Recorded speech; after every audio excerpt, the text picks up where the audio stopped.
Page number 11.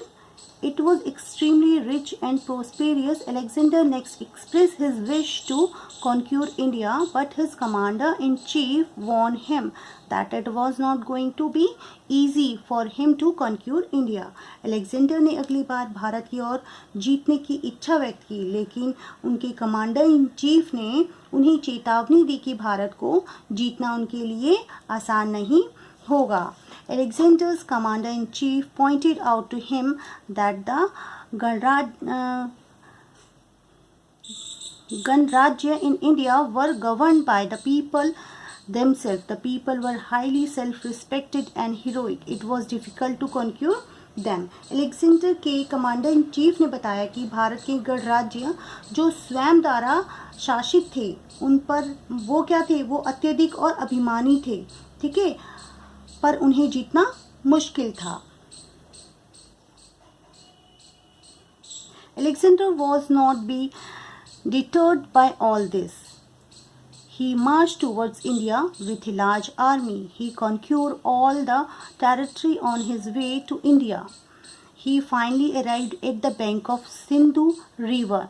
At a little distance from there stood the city of Takshila, which was famous as a great seat of learning.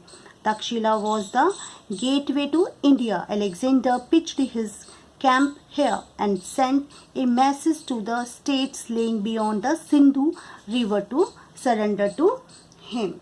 अब यहाँ पे ये बोल रहा है, फिर भी अलेक्जेंडर इससे हताश नहीं हुआ. उसने एक बड़ी सेना के साथ भारत की ओर बहुत बड़ा, ठीक है, उसने कूच किया. उसने भारत के सभी रास्तों को जीत लिया और अंत में सिंधु नदी की ओर पहुंच गया. वहां से भी थोड़ी दूर पर क्या था, एक तक्षशिला शहर था, ठीक है, जो सीखने के लिए बहुत ही ज़्यादा प्रसिद्ध था. तक्षशिला जो था भारत का प्रवेश द्वार था.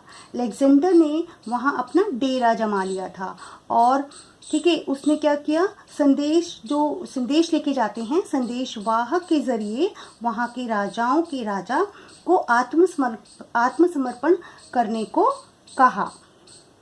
King Ambi, the king of Takshila, surrendered himself to Alexander. The king Puru ruled over the region around the Jhelum and Chenab rivers. Alexander messenger arrived in the court of King Puru. His message was clear. If King Puru accepted defeat and surrendered himself, he would be treated with all due honor. If he refused to do so, he would have to face war. अब ये बोल रहा है, तक्षशिला के राजा अम्बी ने खुद को Alexander को सौंप दिया.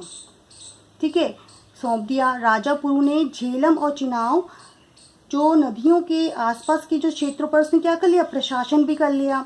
ठीक है, सिकंदर का जो दूत था राजा ठीक है, पुरु के द्वार पर पहुंचा.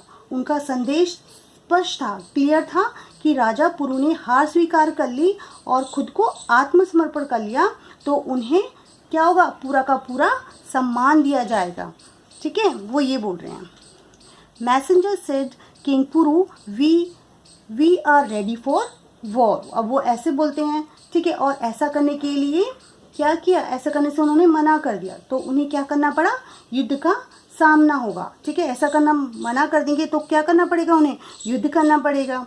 ठीक है, तो किंग ऑफ केके सेड्स the messenger, remember the emperor are never defeated in the end, they always win.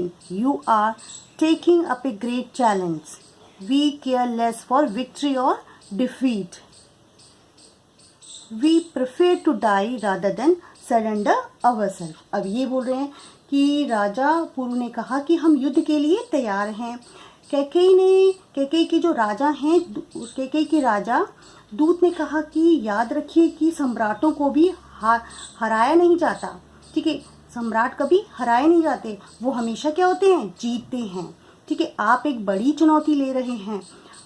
ठीक है, कि हम जीत या हार की परवाह नहीं करते, हम आत्मसमर्पण के सिवाय मरना पसंद करते हैं. Students, we will continue in next video.